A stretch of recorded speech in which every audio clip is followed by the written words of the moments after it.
ingin rasa memakan kari cendawan batang keladi. Girang rasa tidak terperi, bertemu tuan yang baik. Mencari timba si anak dara di bawah sarang burung tempua. Salam sembah pembuka bicara, selamat datang untuk semua. Selamat datang diucapkan kepada semua penonton yang hadir pada hari ini. Diharap semua dalam keadaan baik dan sihat selalu. Bersama saya, Sanjina Dewi anak perempuan Kamala Nathan sebagai moderator anda pada pagi yang berbahagia ini. Sebelum saya kenalkan ahli-ahli panel kita pada hari ini, izinkan saya mengupas serba sedikit berkaitan tajuk kita pada hari ini. Tajuk forum kita pada hari ini ialah media sosial dan ideologi barat dalam era pasca moden dan muda. Seperti yang kita sedar sekarang, pada abad ke-21 ini, dunia semakin maju. Kita sekarang berada dalam zaman dunia tanpa sempadan. Ini sesuatu yang sangat menggusarkan kerana selain dari membawa kepada kebaikan dan kemodenan sesuatu bangsa dan negara, ia juga terselit sesuatu perkara yang boleh mendatangkan bahaya kepada bangsa dan negara. Dunia tanpa sempadan membolehkan semua maklumat bergerak ke serata dunia tanpa tapisan dan kawalan sama ada maklumat itu benar mahupun palsu. Ini menyebabkan perkara seperti ideologi-ideologi atau fahaman-fahaman yang bertentangan dengan akidah kita, khususnya orang Islam, mudah berkembang di negara kita. Kemodenan teknologi seperti telefon pintar dan perkembangan media sosial menambahkan lagi kegusaran kita. Faktor-faktor sebegini menjadikan ideologi-ideologi dari Barat mudah masuk dan merebak di Malaysia dan akan memberikan kesan buruk terhadap masyarakat, khususnya golongan muda yang masih mentah dan senang terpengaruh. Sebelum mengupas tajuk ini dengan lebih mendalam, terlebih dahulu, mari kita berkenalan dengan 4 orang ahli panel jemputan kita pada hari ini. Jangan ragu dan jangan risau kerana para hadirin sememangnya tidak asing lagi dengan panel-panel kita pada hari ini. Baiklah, ahli panel yang pertama, Saudari Siti Mardiah binti Daud yang dijemput khas dari negeri di sebelah pantai timur semenanjung Malaysia, iaitu dari Pahang. Apa khabar saudari? Khabar baik, terima kasih. Seterusnya, ahli panel kedua, Ayu berbaju kurung Saudari Aina Zahira binti Muhammad Suhaili yang dijemput khas dari negeri yang berada di tengah-tengah peta semenanjung Malaysia, iaitu dari negeri Perak. Selamat datang saudari. Terima kasih. Dan di hujung sana, nampak pemalu tapi bijak berkata-kata, Saudari Nur Ezlin binti Hussein nama diberi. Selamat datang juga buat saudari. Terima kasih. Akhir sekali, selamat datang juga kepada panel jemputan kita, iaitu Nur Fatihah Sakinah binti Suhaimi. Apa khabar saudari? Baik, terima kasih. Sebelum saya menyimpang dengan lebih jauh, soalan saya pada para panel, apakah sebenarnya bagaimana perkembangan media sosial di negara ini sekarang menurut pemahaman saudari Mardiah? Silakan panel kita yang pertama. Baik, terima kasih saudari moderator. Assalamualaikum warahmatullahi wabarakatuh dan salam sejahtera. Pertama sekali, seperti yang kita tahu, pada era kini media sosial merupakan salah satu media yang mempunyai peranan besar dalam kehidupan masyarakat kini. Serta media sosial ini seakan menjadi tarikan utama berbanding media lain. Kini, media sosial bukan sahaja kita panggil perpustakaan maklumat, malah untuk memudahkan pengedaran maklumat kepada khalayak global dan lebih daripada itu. Dengan meledaknya penggunaan media sosial di seluruh dunia seperti Facebook, Instagram, Twitter dan WhatsApp ini, membolehkan orang ramai berurusan dalam talian dengan pelbagai cara. Masyarakat tidak lagi terhad kepada blog. Mereka juga menunjukkan pelibatan yang tinggi dalam aktiviti jaringan sosial seperti perkongsian foto, muat naik video dan pelbagai interaksi lain dengan media baharu ini. Itu sahaja daripada saya.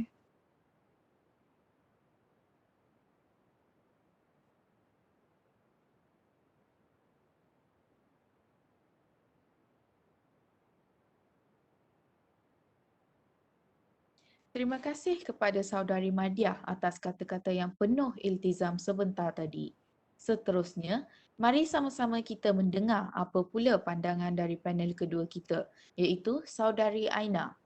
Saudari Aina, menurut fahaman saudari, boleh saudari terangkan apa itu sebenarnya yang kita sebutkan ideologi-ideologi barat dan kenapa ia bahaya kepada golongan masyarakat, khususnya golongan remaja di negara kita ini?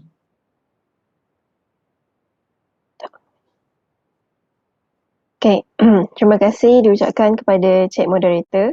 Salam sejahtera saya ucapkan kepada para hadirin serta panel-panel jemputan. Baiklah, saya akan menerangkan tentang apa itu ideologi barat. Sebelum itu saya terangkan dahulu apa itu ideologi. Ideologi ditarifkan sebagai visi yang bersifat komprehensif, manakala ideologi barat pula ditarifkan sebagai falsafah, prinsip dan kepercayaan yang berdasarkan pemikiran barat yang bertujuan untuk menyelewengkan akidah umat Islam. Suka untuk saya memberikan huraian lebih tentang satu bentuk ideologi barat yang saban hari kian berleluasa iaitu liberalisme. Liberalisme merupakan pola pemikiran yang mempromosikan kebebasan mutlak sama ada dalam aspek ekonomi, politik, sosial, pendidikan dan agama. Muncul sebagai reaksi daripada penindasan gereja dan feudalisme terhadap masyarakat barat sebelum abad ke-17. Pemikiran liberalisme menolak kuasa agama sebagai pemutus dan pembuat keputusan. Pemikiran ini bukan sahaja dianuti oleh masyarakat barat, malah telah mempengaruhi orang-orang Islam. Media sosial antara tempat strategik golongan ini mempromosikan liberalisme dengan pandangan yang bebas, berani dan terbuka. Selain itu, muncul juga pandangan yang memperjuangkan kebebasan mutlak, keluar dari lunas-lunas agama, tidak menyokong undang-undang syariah, mempertikaikan peraturan Islam, mahkamah syariah dan autoriti agama di Malaysia. Pemikiran liberal ini disebarkan melalui wacana pemikiran, tulisan dan rencana dalam media massa, media sosial dan dialog antara agama yang diadakan di universiti dan lain-lain. Secara langsung, ia mempengaruhi masyarakat Islam terutama belia-belia Islam dengan hujah yang rasional dan logik. Kesannya belia hari ini cenderung melakukan perbuatan mengikut kehendak hati dan logik akal tanpa mengambil kira pendapat agama dan hukum halal dan haram. Kajian yang dilakukan menunjukkan terdapat belia Islam yang mengakui manusia berhak membuat keputusan tanpa terikat dengan peraturan agama, bebas melakukan apa saja, mengikut kehendak seperti berzina, minum arak dan mengamalkan LGBT dan bergaul bebas antara lelaki dan perempuan. Jika masalah ini tidak dibendung, golongan muda atau belia-belia Islam pada hari ini yang diharapkan menjadi harapan negara akan terus memperjudikan maruah diri, malah mencemarkan nama negara di mata dunia. Terima kasih.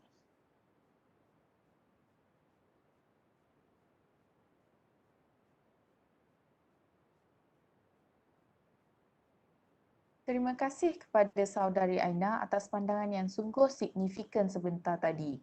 Seterusnya, kita beralih kepada saudari Azlin pula ya.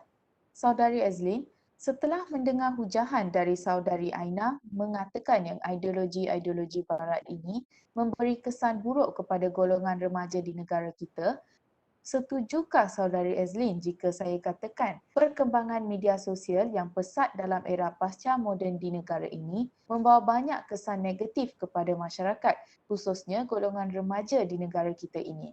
Silakan saudari dengan hujah anda.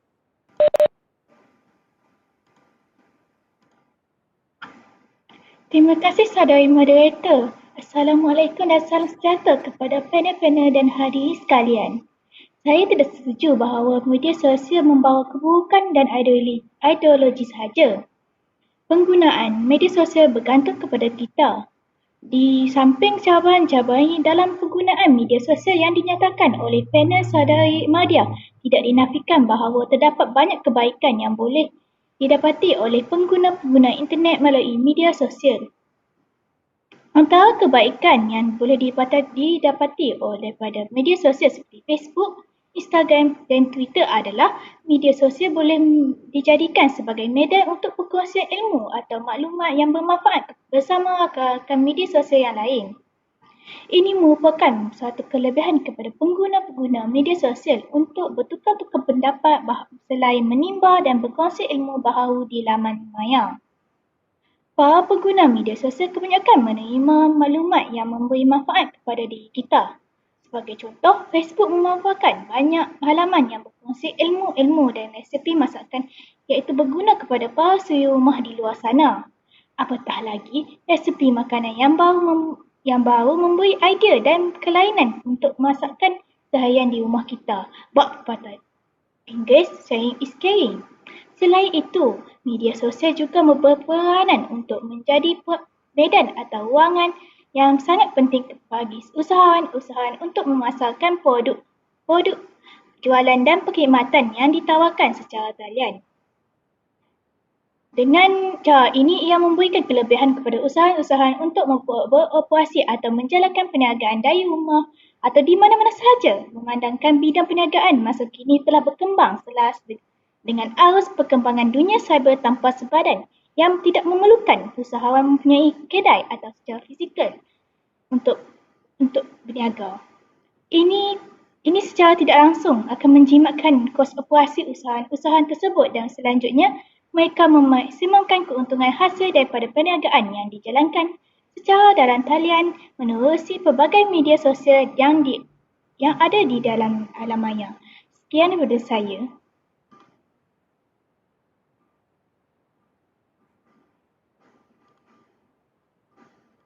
Terima kasih Saudari Azlin atas pandangan itu. Saudari Sakinah, adakah Saudari Sakinah bersetuju tentang apa yang dikatakan Saudari Azlin yang perkembangan media sosial banyak manfaatnya untuk masyarakat Malaysia? Silakan Saudari Sakinah. Saya sangat setuju dengan pendapat Puan Azlin. Jangan dilupa tentang macam mana sekarang wujudnya ramai bisnes yang berjaya. Macam mana mereka berjaya sehingga berjuta-juta pendapatan sebulan. Ini kerana mereka menggunakan kesempatan dalam perkembangan media sosial sekarang. Mereka memilih untuk explore sisi baik media sosial dan memperoleh kebaikan daripadanya. Mereka, business people ni bukan setakat diorang membantu family dan diri diorang, tapi mereka turut membantu ekonomi kerajaan Malaysia. Sekarang tuan-puan lihat, kita dalam keadaan yang susah sebab pendapatan terjejas akibat COVID-19. Tapi dengan media sosial ni, para dermawan boleh membantu mereka yang kurang bernasib baik yang menghadapi masalah kewangan dalam keadaan genting ini. Saya sendiri, kalau bukan kerana media sosial, saya mungkin tidak mengetahui, tidak cakna terhadap sekeliling saya. Takkan saya perlu tunggu setiap malam pukul 8 malam untuk melihat berita terkini yang berlaku pada 2 petang tadi. Tuan-puan, itu sudah tidak relevan sekarang. Apatah lagi, media sosial sudah menjadi medan utama untuk menjual, memperkenal dan melariskan produk tempatan. Produk tempatan kita juga mempunyai level dan standard yang bagus, tapi kurang mendapat kepercayaan daripada orang-orang kita sendiri. Dengan exposure inilah mampu membuka mata orang kita mahupun orang luar melihat kebesaran dan kehebatan produk kita yang setanding dengan produk antarabangsa. Saya akui setiap perkara ada baik dan buruknya. Tapi kita perlu lihat dari pandangan yang berbeza dan lebih positif. Sampai bila kita mahu menolak teknologi yang terang-terangan membawa efek yang baik terhadap masyarakat kita? Saya harap para hadirin boleh bersikap lebih terbuka dalam hal ini. Terima kasih. Terima kasih diucapkan kepada semua panel atas hujah dan pandangan mereka yang sangat bernas dan bijaksana sebentar tadi. Okey, tanpa melengahkan masa, jika penerangan yang diberikan oleh panel kita tadi masih membuatkan penonton tidak faham dan ada pertanyaan yang ingin disampaikan, saya membuka peluang ini untuk penonton lontarkan soalan kepada panel kita. Assalamualaikum dan salam sejahtera. Saya Nuraini Fatia Amtirazali dari Gombak. Saya ingin bertanyakan satu soalan. Apakah pendapat panel Mardia tentang ibu bapa pada zaman sekarang yang selalu memberikan gadget kepada anak mereka? Contohnya jika anak mereka bising atau menangis, mereka dengan pantas menggunakan telefon bimbit mereka supaya anak mereka diam atau behave. Terima kasih, itu saja. Waalaikumsalam. Okey, itu satu soalan yang menarik. Sebenarnya ramai sudah orang yang menanyakan soalan ini kepada saya dan jawapan saya sentiasa sama, iaitu anak-anak perlukan kasih sayang ibu bapa. Adakah telefon itu ibu bapa mereka? Dan kenapa mereka nangis? Jadi, pasti ada sebab kenapa mereka menangis. Kita sebagai orang dewasa atau ibu bapa perlu tahu dan apa yang mengakibatkan mereka nangis. Dan juga kita harus mencari jalan penyelesaiannya, bukan hanya dengan memberi telefon pintar saja. Dan ibu bapa di luar sana juga harus tahu bahawa anak kita sedang membesar tanpa kita sedar. Dan mereka menjadi dewasa. Jadi sebagai ibu bapa kita perlu menghargai masa-masa kita bersama mereka. Selain itu, seperti yang kita tahu, telefon pintar merupakan mengeluarkan cahaya. Jika cahaya itu sentiasa masuk ke mata, akan menyebabkan saraf mata overwork dan menjejaskan kesihatan anak-anak kita. Bayangkan anak-anak kita main telefon bimbit atau telefon pintas daripada pagi sampai ke malam. Bagaimana kesihatan mata mereka? Dalam berita sudah terpampang kes-kes kanak-kanak buta akibat main telefon pintar ini tanpa pengawasan dan limit masa. Seterusnya, apabila kanak-kanak terlalu asyik dengan telefon pintar mereka, mereka mula lupa bahawa rutin harian mereka itu penting, iaitu bermain. Bermain ini merupakan satu senaman juga bagi mereka. Ia membolehkan mereka bersenam, berpeluh dan sihat. Tapi jika mereka sering melihat gadget, mereka akan mula lemau dan kurang aktif. Ini boleh mengundang penyakit kronik sewaktu usia muda. Perkara ini tidak akan berlaku jika kita tidak memberi telefon pintar kepada mereka sejak kecil. Jadi, ibu bapa harus mengawasi anak-anak dalam penggunaan telefon pintar ini. Itu saja daripada saya.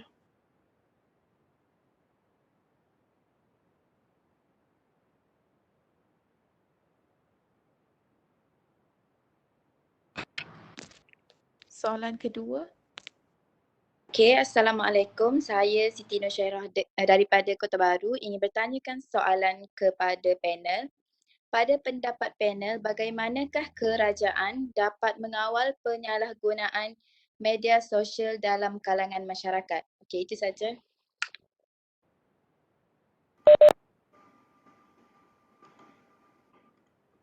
Terima kasih pada soalan itu, soalan yang baik.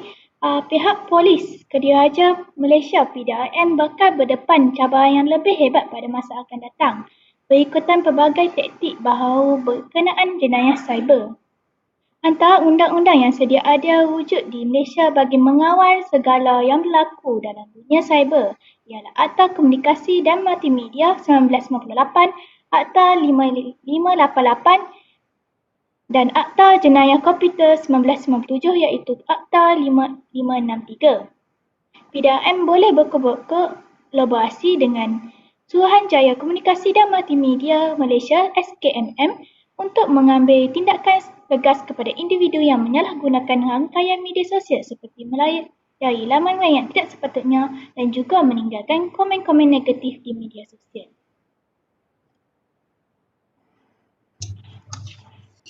Assalamualaikum. Saya Nona Suha dari Penang. Saya ingin bertanyakan soalan kepada panel. Apakah tindakan ibu bapa untuk menangani atau menghadkan penggunaan gadget terhadap anak-anak terutama kepada peringkat sekolah? Itu saja soalan saya. Terima kasih. Baik. Waalaikumsalam. Terima kasih untuk soalan itu. Okey. Saya ingin menjelaskan sebagai ibu bapa perlu bijak menangani isu gadget terhadap anak-anak kerana anak-anak membesar mengikut peredaran masa kini iaitu ke arah teknologi yang lebih canggih. Bagi mengawal persekitaran yang tidak sihat ini atau lebih kepada gadget semata-mata, terdapat kementerian yang memandang serius tentang hal ini seperti Lembaga Penduduk dan Pembangunan Keluarga Negara atau LPPKN dengan mengambil langkah-langkah beberapa inisiatif seperti mengadakan majlis ilmu kekeluargaan pada forum keibubapaan di alam cyber dan bicara santai keluarga yang membincangkan topik seperti keselamatan cyber, pengantunan pengantunan kanak-kanak dan pornografi. Selain itu, LPPKN juga turut menganjurkan forum Digital Parenting and Child Online Protection dengan kerjasama UNICEF pada 20 Jun 2019 serta seminar keselamatan kanak-kanak Always Beware and Be Aware oleh Institut Sosial Malaysia ISM sejak 2015. Terima kasih.